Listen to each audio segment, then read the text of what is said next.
Welcome to This Week in East Brunswick, the township's own news and information program. Today we'll visit the library and watch as several hundred summer reading club participants are treated to a demonstration on animals by Ronnie Griffith, an instructor from the Brooklyn Children's Museum. We'll look back at this summer's summer concert series, a collaboration by the Department of Recreation and the Arts Commission with Dolly Vasta and Karen Burke. We'll have school news with Amy Fisher as she discusses the bicentennial. Then Peggy Ballister-Howells explains proper lawn aeration. Dr. Robert Karlin brings us this week's health fact on depression. Then Adrian Eisner offers tips on insurance for college students. And we'll end with this week's Township Council review. These features plus information about upcoming events in East Brunswick and a commercial from the Teen Library Corps follow on This Week in East Brunswick. First, next week's Channel 8 schedule. Monday at 10 a.m., it's exercise and information on Look Great, Feel Great with Lenore Kulik. At 10:30 a.m., For Art's Sake features jazz singer Lauren Hooker. Tuesday at 7 p.m., it's stories and songs on LMX Kid Stuff. Followed at 7:30 p.m. by Sports Talk with John Megliero. Wednesday afternoon at 3, it's stories from the library. And at 8, Wednesday evening, it's the arts from the County Cultural and Heritage Commission. We'll return next Thursday at 7 and 8 with an all-new This Week in East Brunswick. This past Sunday, Ronnie Griffiths of the Brooklyn Children's Museum gave a demonstration on animals to a crowd of 200 participants of the library's Children's Department Summer Reading Club. Today we're going to take a look at another backbone group, reptiles. Anybody know anything about reptiles? What makes a reptile a reptile? Can anybody tell me? Can you tell me one thing that makes a reptile? It's cold-blooded. That's an excellent word. Cold-blooded. Fish are cold-blooded, and so are amphibians. Cold-blooded, what does that mean? Anybody tell me what the word cold-blooded means? Their body can change temperature. If I were to take that poor old lizard that I have over here, when that lizard was in the van, it was about 75, 80 degrees. Since I brought that lizard in to this building, its temperature has changed from that 85 degrees to the temperature that's in this building. See, cold-blooded means they change. Warm-blooded animals, and there are only two types of animals on Earth that are warm-blooded, birds and mammals, their temperature stays the same. That's what warm-blooded means. All right, well, let's take a look at a reptile. Some other things about reptiles. Reptiles are ear breathers.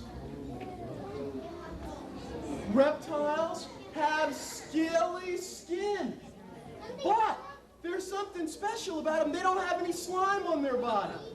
There's not a reptile on Earth that has slime. And when you look at reptiles, there are many different types, but the ones that you usually only remember are things like snakes, turtles, tortoises, an animal called a terrapin. Those are any type of turtle you find in fresh water. Now, we were saying what types of reptiles we had. We said snakes, lizards, turtles, tortoises, terrapins. We've got another strange animal too. A whale. No, a whale's a mammal, but another animal called a turatara. They look kind of like lizards, but they're a little different.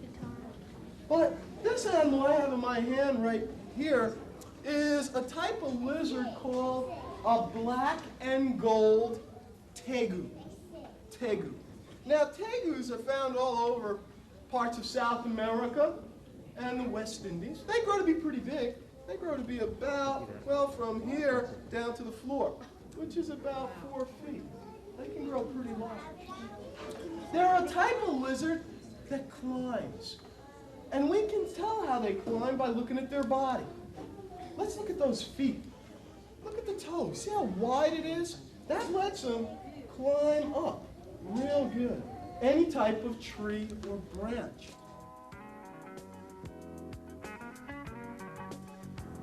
Hi, I'm Dolly Vasta, Arts Coordinator for the East Brunswick Arts Commission, and my friend here is Karen Burke, Manager of Recreation for East Brunswick Township. And we were just sitting here, it's the end of summer, and we started to do a little reminiscing in retrospect of all the programming that we've done, not only since this past Memorial Day, but kind of since 1981 it goes back to. We sat here, trying to figure out how far back we were programming together, and it is 1981 with Kinderhook. That's right. I came with the township in June 1981, decided to bring Kinderhook in, and you guys all came in and worked with me on it, and from then on it was go, go, go. We did 2, 3 programs a year, sometimes 4 together, and then this last year we decided to go all out. Right. And we figured it up before, and it was 7, right? Correct. We started with Memorial Day. Oh yeah, good old Memorial Day, and by the way, the only sunny day that we had all year. That's right. It was, well, the 4th of July wasn't too bad. It gave us a scare. Yes, that's true. Let's see, Memorial Day was the first day that our new director, Judith Lebline, came on board. Correct. For the first holiday, anyway. And we had, let's see, who did we have then? Jumbo String Band from New York City, right? That's right. That was No, we 4th of didn't. July. That was 4th of July. We had the Wooden strings. Wooden strings. Right. And then from there we went to the memorable Grease, Oh yeah. the Grease Band. And we And our first rain out. Right, right. We had a very special stage built for them. That's and right. for the rest of the concert series, Vic Romatowski and the crew from Parks did it. And we were all excited about it. And 11 o'clock that morning, the rain came in. That was it. That was it. We went down to high school, thanks to the East Brunswick High School staff. And let's see, that one left about 11:30 at night. We packed them in. They danced in the aisles. We had Grammys and little kids boogieing. It was quite a night. It was an eventful day, I think, It was. and the nice part was it went across the board. Everybody in the family could really enjoy that music. So, there's a lot of discussion and requests to bring the Grease Band back in 1988, and As soon as we can find a way to pay for them. we're working on it. That's folks. right. So, if you know anybody who wants to To help us with a little financial sponsoring, aid. well, we'll be we'd be happy to glad. accept Right, any right. help we can get. Always glad to accept, right, right. But that was an eventful night. But we moved on there, and then let's see, the next one was July 4th, which we did get in, and that was Jumbo String Band, and they were delightful as always. They're from the New York City, and let's see, we went from there to the Empire State Ballet. Mobile, and what a delightful group they were. But of course, about 20 minutes before they started, why the rains came and the skies darkened and everything went underwater. They stayed over, of course, to the next night.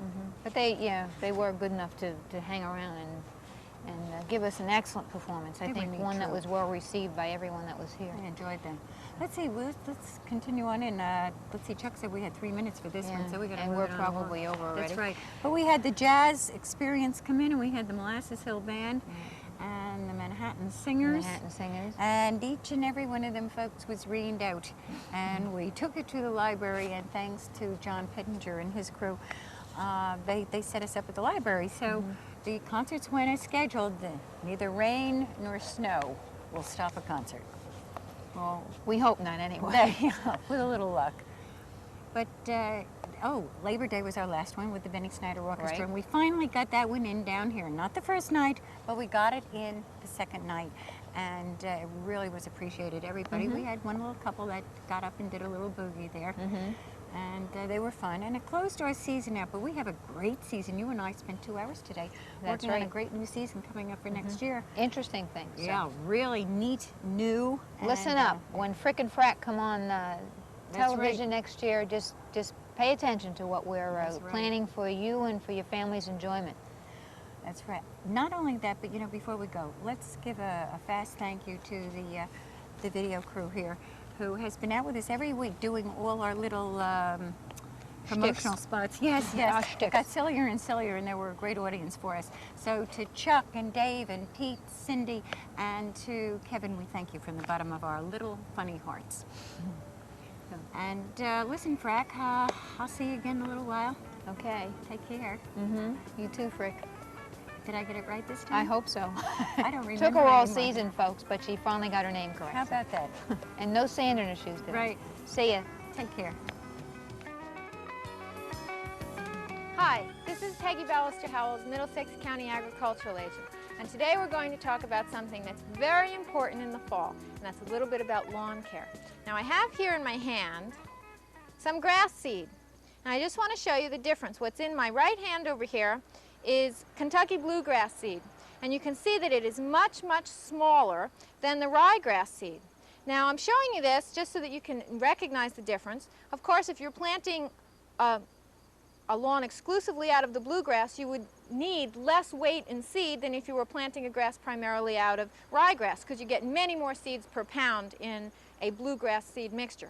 Now, one of the things that you want to look for is that in a sunny lawn, you would want to have a much higher percentage of the bluegrass, because bluegrass is a sun-loving type of grass. In a shady area, you would want a mixture, certainly with some bluegrass in it, but a higher percentage of rye and fescue. And you would like several varieties of each, so that if a disease should ever come and attack your lawn, you would be more likely to have resistance to the disease, since you would have a number of varieties of each type of grass.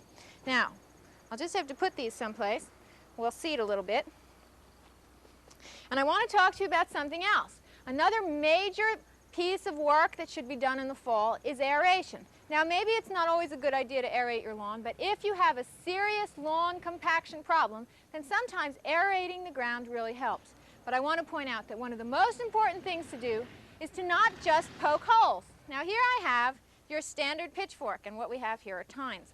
Now, many of the aerating machines that you can rent have solid tines like a pitchfork. Now, when you stick the pitchfork in the ground, or any other kind of tool that has solid tines, you get it in there. But where does the soil go? Sure, you take it out, there's holes in the ground, but where does the soil go? It either goes down or sideways. You haven't removed any of the soil at all. In fact, you can create a hard pan at the lower depth of the tines. Where the tines actually hit the bottom, you will create a hard pan on that level that will be almost impossible to ever get through at a later date. So don't aerate with a machine or piece of equipment or pitchfork that has solid tines. You want to use something that has hollow tines. Now you can see here, these are filled with dirt because I've been using it, but these are hollow. You can see that they're filled with dirt, and watch what happens when you push it in the ground.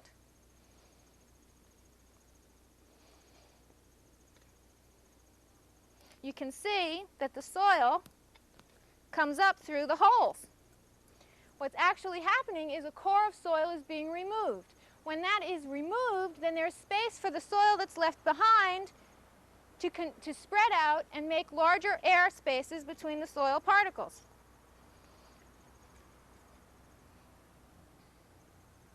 This is a core of soil that's actually removed with what we call a core aerator. Now, if you can't take out a core of soil, don't bother aerating. You'll do more harm than good. So make sure if you rent a piece of equipment, it is a core aerating machine with hollow tines. And that way the job gets done right. Okay, we'll see you here next week in my backyard. Bye-bye.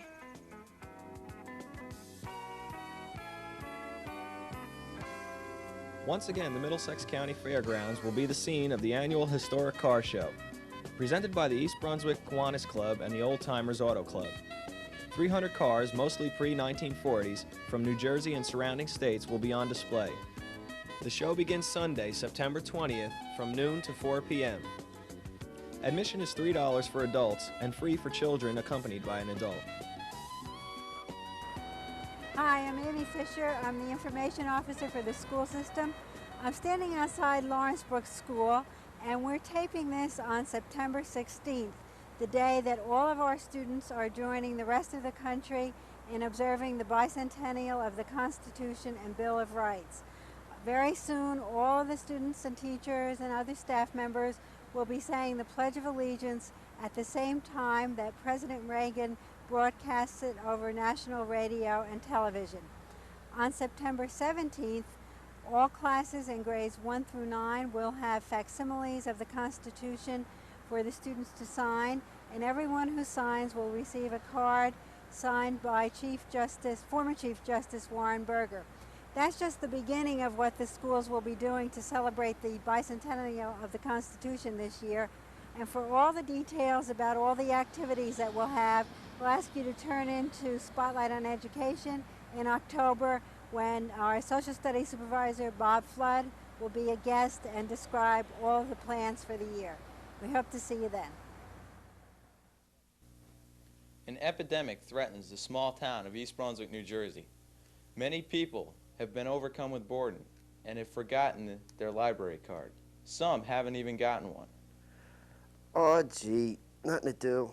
nobody around to play ball, and all the stores are closed. I don't know what I'm going to do. I know.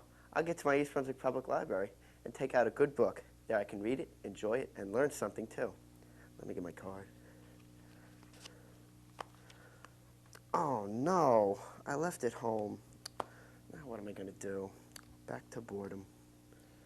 To prevent this from happening to you, carry your library card with you at all times. If you have one, use it, and if you don't, get one. Your library card. Don't leave home without it. And now for Health Facts with Dr. Robert Karlin, a professor of psychology at Rutgers University. There are three major groups of disorders which cause untold suffering to people for psychological and biochemical reasons that we study in psychology. One of those sets of disorders are the schizophrenias, severe thought disorders. Another set are related essentially to anxiety, fears, phobias, and the like. The third set have to do with affective or emotional disorders. These are things like depression, manic depression, and interestingly enough, some of the obsessive compulsive disorders and panic attacks or agoraphobia. You would think that panic attacks would be more related to the anxiety syndromes, but in fact, if anything, they turn out to be just as much or more related to the affective disorders. The key to the affective disorders is that they are curable illnesses. Let's talk about depression, probably the most common of these and the one most people experience. In fact, depression has both biochemical and psychological factors involved in it, in its genesis, in its etiology, and in its cure. Now, most of us get discouraged on occasion, and that discouragement is a proper response to an environment which is not always kind to us. The world doesn't have the habit of being lovely to us all the time, and we can get discouraged on occasion. I'm not talking about discouragement here. Discouragement is an appropriate response to a negative environment. Rather, I'm talking about feelings of sadness, self-doubt, irritability, feeling down and miserable, when in fact the environment may be relatively pleasant. The key to the affective disorders, depression and mania, is that emotions are not responsive to the environment. You feel down even when you should be feeling good, and you feel down when you should be feeling bad. Your emotions do not respond to the environment. Keys to depression, things that should make you take notice, are an increase in irritability, waking up earlier in the morning than you usually do and being tired in the late afternoon, and a change in your eating habits, either a real lack of appetite or a need to overeat in order to comfort yourself. How can these things be helped? There are biochemical means. Some of the miracle drugs of 20th century psychiatry have to do with the treatment of depression. In addition, there are psychological procedures, specifically the cognitive therapy of depression, a modern treatment that's been developed at the University of Pennsylvania and is becoming current all across the country. With these kinds of aids, people can recover from depression. If you feel depressed, get help. Depression is a curable illness. I'm Dr. Robert Karlin, and this has been Health Facts.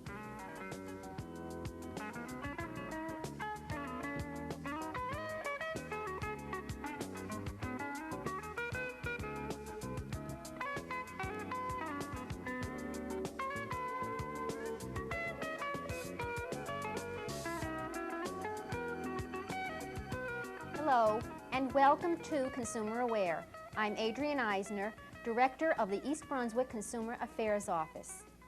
At this time of the year, when college students are returning to school, you may be asking the question, do college students need insurance?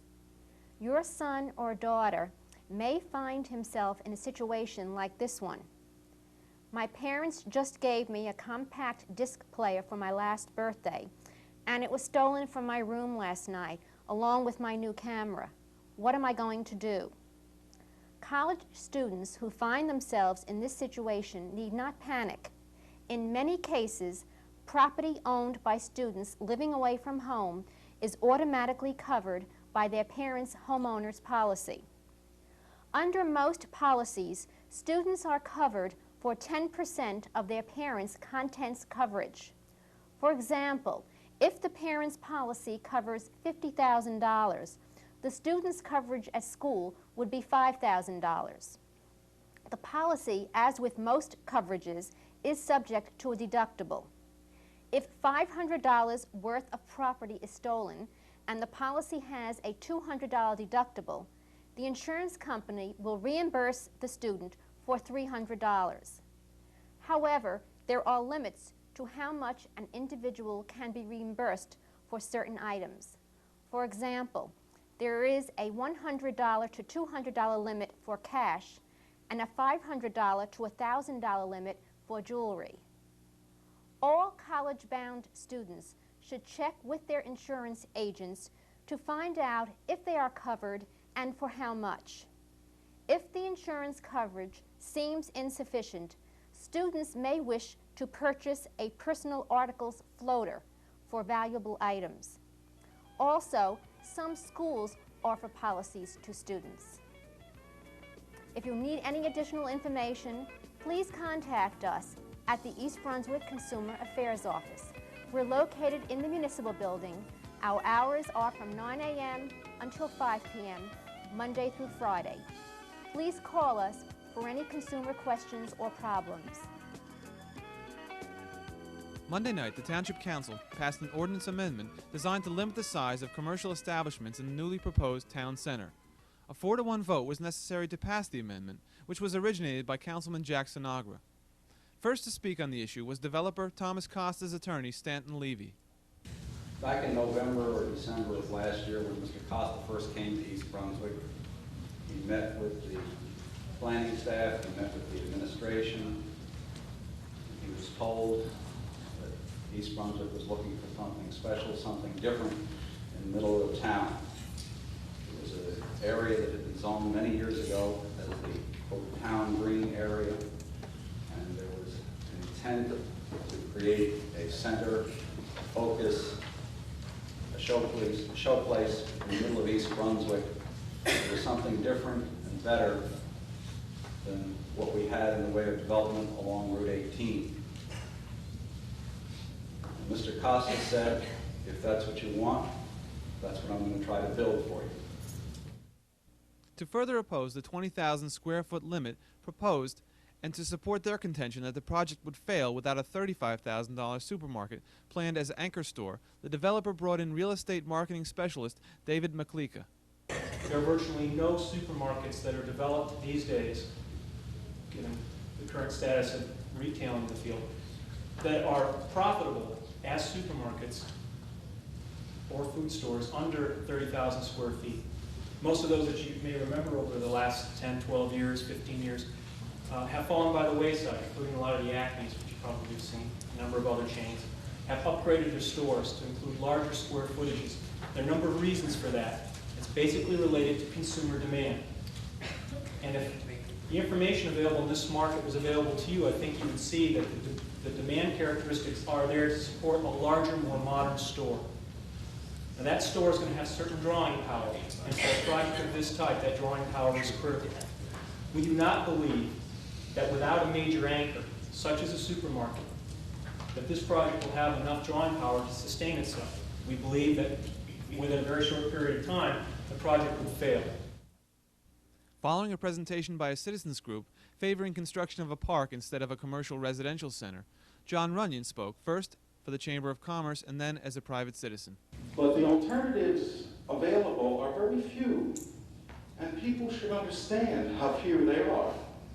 The first alternative is to try to buy it, all of it, and make it a park. I can't imagine anyone, forgetting how much it would cost, who would be opposed to that. I'd love to see a major central park here. I always did, and I think it would be a wonderful thing for the community. But you may be constrained by the overwhelming cost of that to the taxpayers. I'm sure it would be tens of millions of dollars.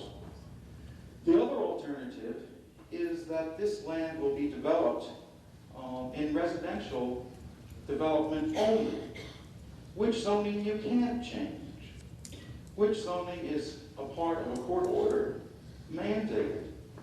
And Mr. Levy's number was 100 more than mine, but at least 1,000 units of apartments and townhouses could be built on all this land.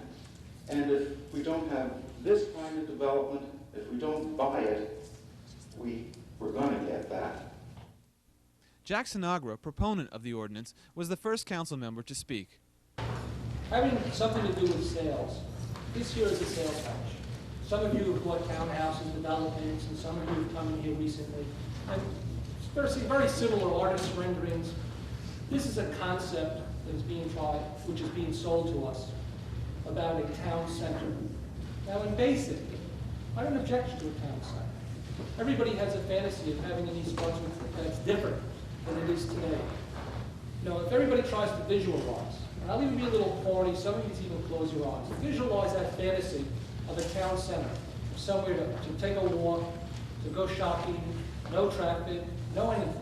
And look at that bank with a big steeple, and look at the library, and look at the post office, and look at what most of us think of as a town center. I can't, when I visualize that, see a supermarket. I can't see a supermarket that its proponents keep saying is to draw traffic. As far as I'm concerned, the real issue here is that the size of this supermarket will draw people into the center of town. We don't need it, I don't want it, and that's why I propose this, and I mean it sincerely, not as some fantasy I personally have. In East Brunswick, we want a better way of life. We want more of a quality of life.